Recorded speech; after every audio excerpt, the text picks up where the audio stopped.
Hello students, आज हामी Lewis concept of acid and base पढ्न गइरहेछौँ। अगाडिको लेक्चरमा हामीले Bronsted concept, conjugate acid, conjugate base concept हामीले पढिसकेका छौँ र Lewis concept of acid and बेसमा इलेक्ट्रोन पेयरहरू चाहिँ इलेक्ट्रोन पेयरको कन्सेप्ट हो। इलेक्ट्रोन पेयर एक्सेप्ट गर्ने र इलेक्ट्रोन पेयर डोनेट गर्ने, इलेक्ट्रोन पेयर। लुइस एसिड भनेको electron pair acceptor. Electron pair acceptor is a Lewis acid and electron pair donor is a Lewis base. Electron pair donor के भयो त Lewis base भयो। Lewis acid भनेको electron pair acceptor and Lewis base भनेको Lewis base is the electron pair donor। अब electron pair accept गर्ने भनेपछि यो के हुन्छ भन्दाखेरि इलेक्ट्रोन डिफिसिएन्ट स्पेसिस हुन्छ जसलाई हामी गरिब भन्छौँ र electron pair donor Lewis base भएको कारणले गर्दाखेरि यो के हुन्छ, यो धनी हुन्छ। भनेको यो electron rich species Lewis acid is a electron deficient species, so यसलाई हामी गरिब भन्यौँ र Lewis base is a electron rich species, त्यही भएर हामीले यसलाई के भन्यौँ, धनी भन्यौँ। जस्तै all cations are Lewis acid. All cations are Lewis acid. For example, मैले एक दुईवटा एक्जाम्पल राखेँ, जस्तै Al+3, Cu+2, त्यस्तै गरेर Na+, सबै क्याटायन्सहरू के भयो त लुइस एसिड भयो। यहाँनिर पोजिटिभ चार्ज छ, यसको मिनिङ योसँग इलेक्ट्रोन डिफिसिएन्ट छ। So all cations are Lewis acid and for Lewis base all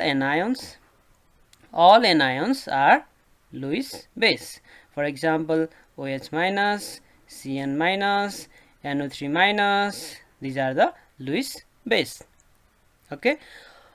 अब लुइस एसिडमा अरु के पर्छ भन्दाखेरि incomplete octet, central atom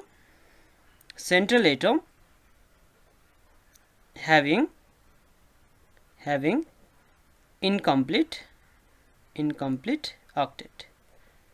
central एटममा चाहिँ यदि अक्टेट पुगेको छैन भने they are under Lewis acid.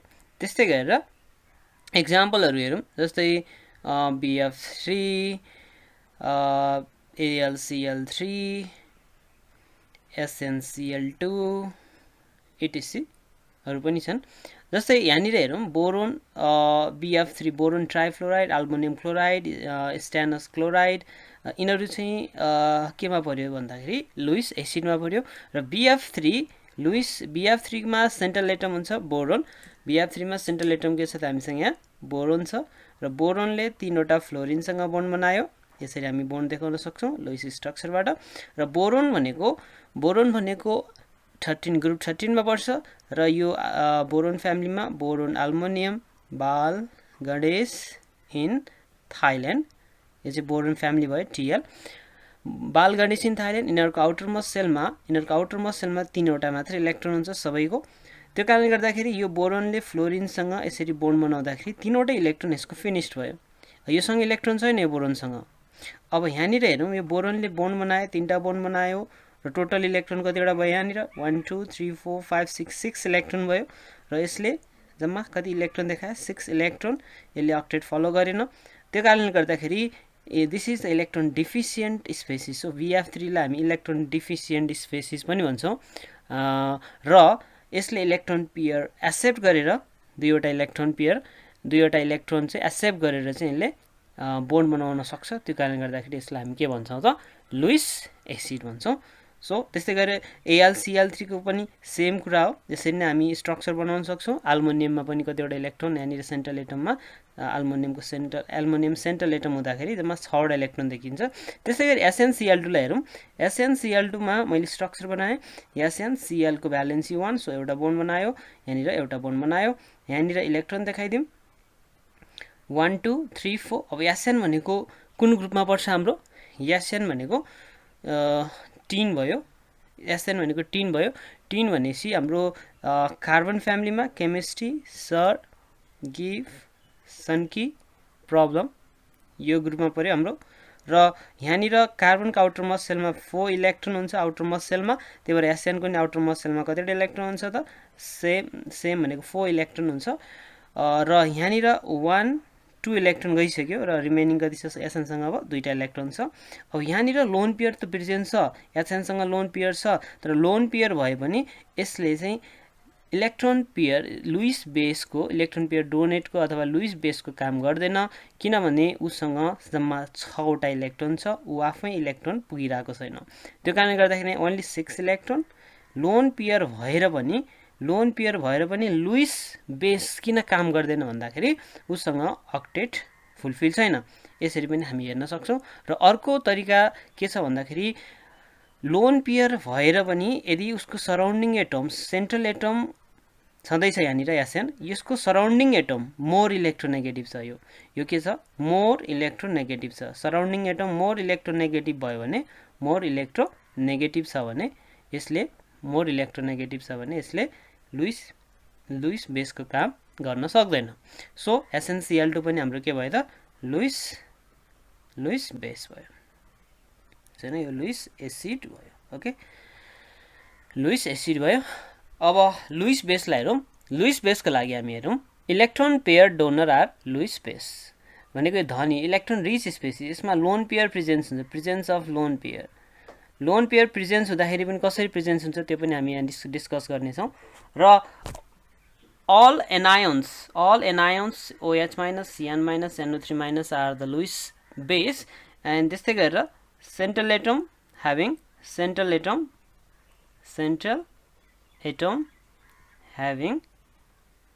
lone pair of electrons। मैले ब्र्याकेटमा के राख्ने भन्दाखेरि surrounding atoms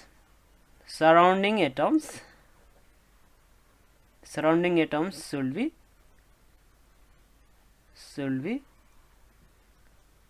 low electronegative than central। यो कुरा पनि हुनु पर्यो।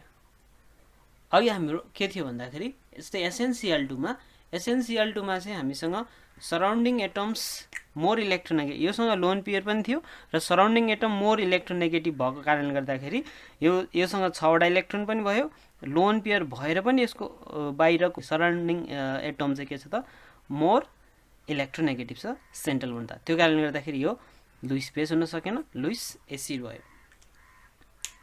अब यहाँ हेरौँ central atom having a lone pair of electron surrounding atom should be low electronegative than central. For एक्जाम्पलहरू हेरौँ जस्तै H2S, यहाँनिर हेरौँ H2S मा सेन्ट्रल एटम सल्फर छ, सल्फरसँग मजाको यहाँनिर 2 वटा लोन पेयर प्रेजेन्ट छ। त्यस्तै गरी वाटर हेर, वाटरमा सेन्ट्रल एटम अक्सिजन छ, लोन पेयर छ, र यो सेन्ट्रल एटमसँग अक्सिजन वाटरलाई हामी स्ट्रक्चर बनाऊ, यो सेन्ट्रल एटमसँग के छ त भन्दाखेरि सराउन्डिङ एटम्स, यो सेन्ट्रल एटम ओसँग सराउन्डिङ एटम्स लेस इलेक्ट्रोनेगेटिभ छ, त्यो कारणले गर्दाखेरि it act as a Lewis base. त्यस्तै गरी अमाइनहरू NH2 अमाइन, अल्कोहलहरू RCH2 OH यहाँनिर अक्सिजनसँग लोन पेयर छ। ओके, र दिस आर द एक्जाम्पल। जस्तै ROR जुन हाम्रो इथर छ, इथर पनि के भयो त लुइस बेसमा पर्ने भयो। All anions and central atom having lone pair and surrounding atoms should be less electronegative than central atom। जस्तै RR आएको छ भने यहाँनिर जस्तै एउटा एक्जाम्पल लेखौँ इथरको लागि। यहाँनिर हामीसँग CH3OCH3 र हामीसँग यहाँ छ CH3OCH3 र यसमा के छ भन्दाखेरि यो सेन्ट्रल एटम भन्दा सराउन्डिङ एटम्स जुन कार्बन छ यो लेस इलेक्ट्रोनेगेटिभ छ र योसँग लोन पेयर पनि छ, so it act as a Lewis base. यसले के एक्ट गर्यो त लुइस बेस एक्ट गर्यो। ओके, र लिग्यान्ड अर्को पनि हामी एउटा एक्जाम्पल यहाँ अर्को example ligand in complex compound, जुन कम्प्लेक्स कम्पाउन्डहरू हुन्छन् कोअर्डिनेसन कम्पाउन्डहरू, ligand in complex compound are Lewis base. जस्तै हामी एक्जाम्पल दियौँ, जस्तै nickel tetra carbonyl nickel NiCO मा के छ यहाँनिर NiCO मा यहाँनिर यो जुन कार्बोनाइल यो जुन this is the ligand and this is the metal with ligand form a complex compound, र यो CO चाहिँ के हुन्छ भन्दाखेरि it act as a Lewis base it act as a Lewis base र अक्सिडाइजिङ एजेन्ट र रिड्युसिङ एजेन्टबाट पनि हामी लुइस एसिड र लुइस बेस पत्ता लगाउन सक्छौँ oxidising agent and reducing agent यहाँनिर हेरौँ Lewis acid Lewis base oxidising agent र reducing agent which one is reducing agent भन्दाखेरि Lewis base are reducing agent and it is also nucleophile are Lewis base nucleophile are Lewis base reducing agent is a Lewis base त्यसै गरी oxidizing agent हुने भयो यहाँनिर र oxidizing agent and what electrophile यसलाई हामी सम्झनको लागि हामी कसरी लेख्न सक्छौं याद गर्नको लागि Lewis base are यहाँनिर मैले लेखेँ trick to remember okay Lewis base के हो त रेनु Lewis base के हो रेनु हो Lewis base रेनु भनेपछि आरई भने रिड्युसिङ एजेन्ट यानी भने न्यूक्लियोफाइल सो यो याद गरेपछि लुइस एसिड चाहिँ अटोमेटिकली अपोजिट हुने भयो oxidising agent and electrophile Lewis acid are OA plus E electrophile भनेको अक्सिडाइजिङ एजेन्टलाई हामी अक्सिड्यान्ट पनि भन्छौँ रिड्युसिङ एजेन्टलाई के पनि भन्छ हामी रिडक्ट्यान्ट पनि भन्छौँ सो लुइस बेसलाई हामी के भनेर सम्झिन सक्छौँ रेनो